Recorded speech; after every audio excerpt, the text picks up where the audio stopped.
തങ്കംസ് family കിച്ചൻ്റെ പുതിയൊരു വീഡിയോയിലേക്ക് എല്ലാവർക്കും സ്വാഗതം.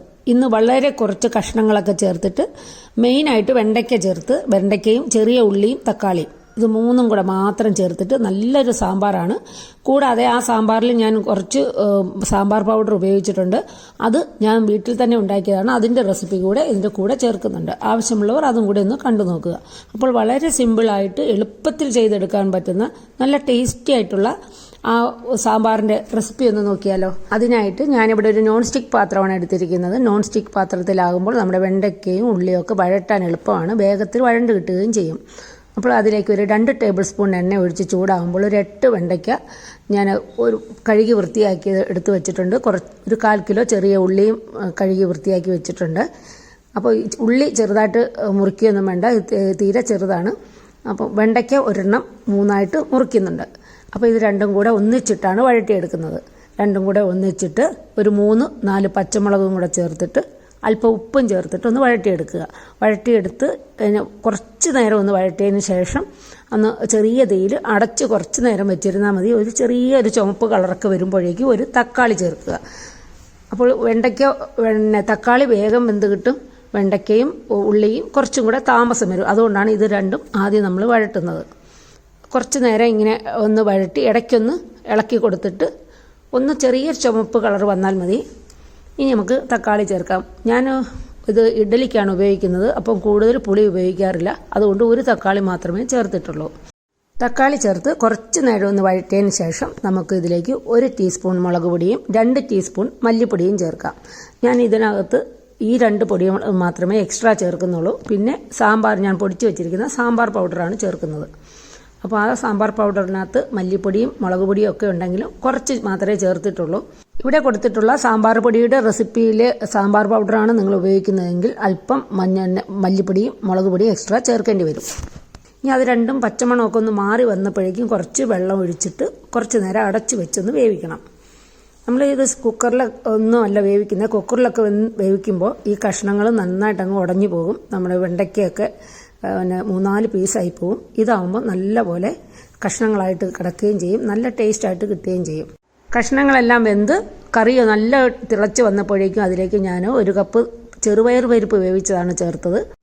പരിപ്പ് ചേർത്തതിന് ശേഷം ഒന്നുകൂടി ഒന്ന് അടച്ചു വെച്ച് ഒന്ന് തിളയ്ക്കാൻ അനുവദിക്കുക. അപ്പോൾ ഈ ചെറുപയർ പരിപ്പ് ചേർക്കുന്നതുകൊണ്ട് ടേസ്റ്റിനൊന്നും യാതൊരു വ്യത്യാസവും വരില്ല. അപ്പോൾ ഇനി ഇതിലേക്ക് ഞാൻ പൊടിച്ചു വെച്ചിരിക്കുന്ന സാമ്പാർ പൗഡറാണ് ചേർക്കുന്നത്.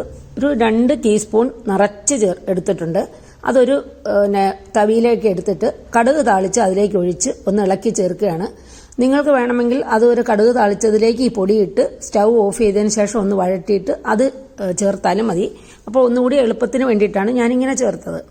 സാമ്പാർ പൗഡറിന് ഉപയോഗിച്ചിരിക്കുന്ന സാധനങ്ങളെല്ലാം നമ്മളൊന്ന് നല്ലപോലെ ചൂടാക്കിയതിന് ശേഷം ചെറുതായിട്ടൊക്കെ ഒന്ന് വറുത്തതിന് ശേഷമാണ് പൊടിച്ചു വെച്ചിരിക്കുന്നത്. അതുകൊണ്ട് പച്ചച്ചവയൊന്നും ഉണ്ടാവില്ല. ഈ പൊടി ചേർത്തതിന് ശേഷം സാമ്പാർ ഒന്നുകൂടി ഒന്ന് തിളയ്ക്കണം. ഉപ്പും പുളിയും ഒക്കെ ആവശ്യത്തിന് നിങ്ങൾ ചേർത്തോണം. സാമ്പാർ തിളച്ചു കഴിഞ്ഞാൽ പിന്നെ സ്റ്റൗ ഓഫ് ചെയ്യാം. സ്റ്റൗ ഓഫ് ചെയ്തതിന് ശേഷം ആവശ്യമുള്ളവർക്ക് മല്ലിയില, കറിവേപ്പില, പിന്നെ ചില സ്ഥലങ്ങളിൽ പഞ്ചസാര ചേർക്കാറുണ്ട്. പഞ്ചസാര അതുകൂടി ചേർക്കാം. ഞാനിതൊന്നും ചേർക്കുന്നില്ല. പിന്നെ കായത്തിൻ്റെ ടേസ്റ്റ് കൂടുതൽ വേണമെന്നുള്ളവർക്ക് എക്സ്ട്രാ കുറച്ച് കായം കൂടി ചേർക്കാം. എന്നിട്ട് എല്ലാം കൂടി ഒന്നും കൂടെ ഇളക്കി അടച്ച് ഒരു 5 മിനിറ്റ് അങ്ങനെ ഇരിക്കട്ടെ. നമ്മുടെ സ്റ്റൗ ഓഫാണ്. അത് കഴിഞ്ഞ് എടുത്ത് നോക്കുമ്പോൾ നല്ല കുറുകിയ നല്ല അടിപൊളി ഹെൽത്തി ആയിട്ടുള്ള ടേസ്റ്റായിട്ടുള്ള വളരെ വേഗത്തിൽ ചെയ്തെടുക്കാൻ പറ്റുന്ന ഒരു സാമ്പാർ റെഡിയായി കിട്ടും. ശരവണ ഭവൻ, ആര്യാസ് അങ്ങനെയുള്ള ഹോട്ടലുകളുടെ സാമ്പാർ നിങ്ങൾക്ക് ഇഷ്ടമാണെങ്കിൽ തീർച്ചയായിട്ടും ഈ പൗഡർ ഒന്ന് ചെയ്ത് നോക്കണം. ഏകദേശം അതേ ടേസ്റ്റിൽ വരുന്ന ഒരു സാമ്പാർ പൗഡറാണിത്. നമുക്കിന്നൊരു നല്ല സാമ്പാർ പൊടി ഉണ്ടാക്കാം. അതിനായിട്ട് ഞാൻ കുറച്ച് മുളകെടുത്തിട്ടുണ്ട്, കടലപ്പരിപ്പ്, ഉഴുന്ന് പരിപ്പ്, ജീരകം, സാമ്പാർ പരിപ്പ്, ഉലുവ, കറിവേപ്പില, ഇത് നമ്മുടെ അരി, ഉണക്കലരി. ഉണക്കലരിയല്ല, നമ്മുടെ ചോറ് വയ്ക്കുന്ന അരി. അത് പച്ചരി വേണമെങ്കിലും എടുക്കാം. മല്ലി. അപ്പോൾ ഇത്രയും സാധനങ്ങൾ നമ്മൾ എടുത്തിട്ടുണ്ട്. ഇതിനി നമുക്ക്, അപ്പം നിങ്ങൾക്ക് കുരുമുളക് താല്പര്യം ഉണ്ടെങ്കിൽ നിങ്ങൾക്ക് 1 ടേബിൾ സ്പൂൺ കുരുമുളക് കൂടി ഇതിൻ്റെ കൂടെ എടുക്കാം. ഞാനിപ്പം കുരുമുളക് ഉപയോഗിക്കുന്നില്ല. അപ്പോൾ ഇത്രയും സാധനങ്ങൾ നമുക്കൊന്ന് വറുത്തെടുക്കണം. ഈ വറുക്കാൻ നേരത്ത് ഞാൻ ഓരോന്നിൻ്റെ അളവ് പറയാം. ഇത് കൂടാതെ നമുക്ക് കായാണ് വേണ്ടത്. അത് പൗഡറാണ്. അത് ഞാൻ ലാസ്റ്റിൽ പൊടിക്കുമ്പോഴേ ചേർക്കുന്നുള്ളൂ. അത് അതിൻ്റെ അളവ് പറയാം. പിന്നെ നമുക്ക് മഞ്ഞൾ പൊടിയും ഉപ്പ് പൊടിയും വേണം. അതും ലാസ്റ്റിൽ പൊടിക്കാൻ നേരത്താണ് ചേർക്കുന്നത്. അപ്പോൾ അളവ് പറയാം. ഇനി ഓരോന്നായി വറുത്തെടുക്കാം. ആദ്യം വറുക്കുന്നത് കുത്തരിയാണ്. 2 ടേബിൾ സ്പൂൺ കുത്തരി. പച്ചരി ആയാലും 2 ടേബിൾ സ്പൂൺ മതി. അതൊന്ന് ചുവക്ക വറുത്തെടുക്കണം. നല്ല ചുവന്ന് വരുമ്പോഴേക്കും 1 ടേബിൾ സ്പൂൺ ഉലുവയാണ് ചേർത്തിരിക്കുന്നത്. ഉലുവ ചെറുതായിട്ടൊന്ന് ചുവന്ന് വരുമ്പോഴേക്കും അതിലേക്ക് 1 ടീസ്പൂൺ ജീരകം ചേർക്കാം. ജീരകത്തിൻ്റെ ടേസ്റ്റ് അധികം ഇഷ്ടമല്ലാത്തവർക്ക് 1/2 ടീസ്പൂൺ ചേർത്താലും മതി. കായത്തിൻ്റെ കട്ടയാണ് നിങ്ങൾ ഉപയോഗിക്കുന്നതെങ്കിൽ അതിപ്പോൾ ചെറിയ കഷ്ണങ്ങളാക്കി ഇതിൻ്റെ കൂടെ അരിയുടെ കൂടെ ചേർത്ത് വറുത്താൽ മതി. അരിയും ഉലുവയും ജീരകവും ഒക്കെ ചുമന്ന് കിട്ടിയിട്ടുണ്ട്. ഇനി ഇത് നമുക്ക് മറ്റൊരു പാത്രത്തിലേക്ക് മാറ്റാം. ഇനി ഇതിലേക്ക് 2 ടേബിൾ സ്പൂൺ കടലപ്പരിപ്പ്, 2 ടേബിൾ സ്പൂൺ സാമ്പാർ പരിപ്പ്, 2 ടേബിൾ സ്പൂൺ ഉഴുന്ന്, ഇത് മൂന്നും കൂടെ വറുത്തെടുക്കാം. മൂന്നും ഒരുമിച്ച് ചേർത്താൽ മതി. ഒരു ചെറിയ ചുവപ്പ് കളറാവുന്നത് വരെ വറുത്തെടുക്കുക. ചെറിയ തീയിൽ തന്നെ വറുത്തെടുക്കണം. ഇതേപ്പോൾ ചുമന്ന കളറൊക്കെ ആയിട്ടുണ്ട്. ഇത് മറ്റൊരു പാത്രത്തിലേക്ക് മാറ്റാം. ഇനി ഇതിലേക്ക് 4 ടേബിൾ സ്പൂൺ മല്ലിയാണ് ചേർക്കുന്നത്. മല്ലിക്ക് പകരം മല്ലിപ്പൊടി ചേർത്താലും മതി. അങ്ങനെയാണെങ്കിൽ അത് പൊടിക്കാൻ നേരത്ത് ചേർത്താൽ മതി. മല്ലി മൂത്ത് കിട്ടിയിട്ടുണ്ട്. ഇനി ഇതിലേക്ക് 1 കപ്പ് കറിവേപ്പിലയാണ് ചേർത്തത്. അപ്പോൾ ഈ കറിവേപ്പില 1 കപ്പെന്നൊന്നും പ്രത്യേക അളവൊന്നുമില്ല, എത്ര വേണമെങ്കിലും ചേർക്കാം. അത് കൂടുതൽ ചേർത്താൽ കൂടുതൽ ടേസ്റ്റ് ആയിരിക്കും നമ്മുടെ സാമ്പാറിന്.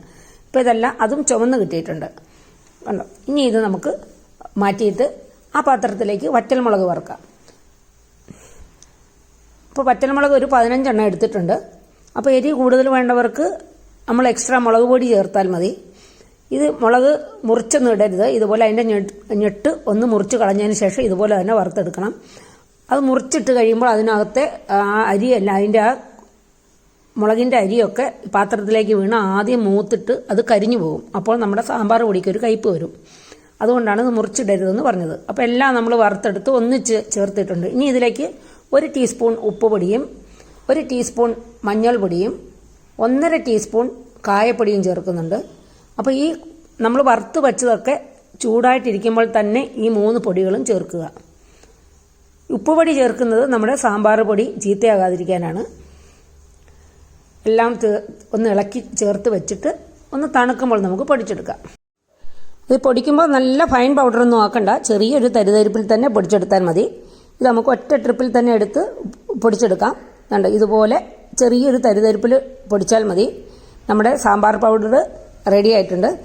എല്ലാം തീ കുറച്ചിട്ട് തന്നെ വറുത്തെടുക്കണം. നമ്മളെ അടിപൊളി സാമ്പാർ പൗഡർ റെഡി ആയിട്ടുണ്ട്. അപ്പോൾ ഈ സാമ്പാറിൻ്റെയും സാമ്പാർ പൗഡറിൻ്റെയും റെസിപ്പി നിങ്ങൾക്ക് ഇഷ്ടപ്പെട്ടെങ്കിൽ ഒന്ന് ലൈക്കും കമൻറ്റും ഷെയറൊക്കെ ചെയ്തൊന്ന് സപ്പോർട്ട് ചെയ്യണം.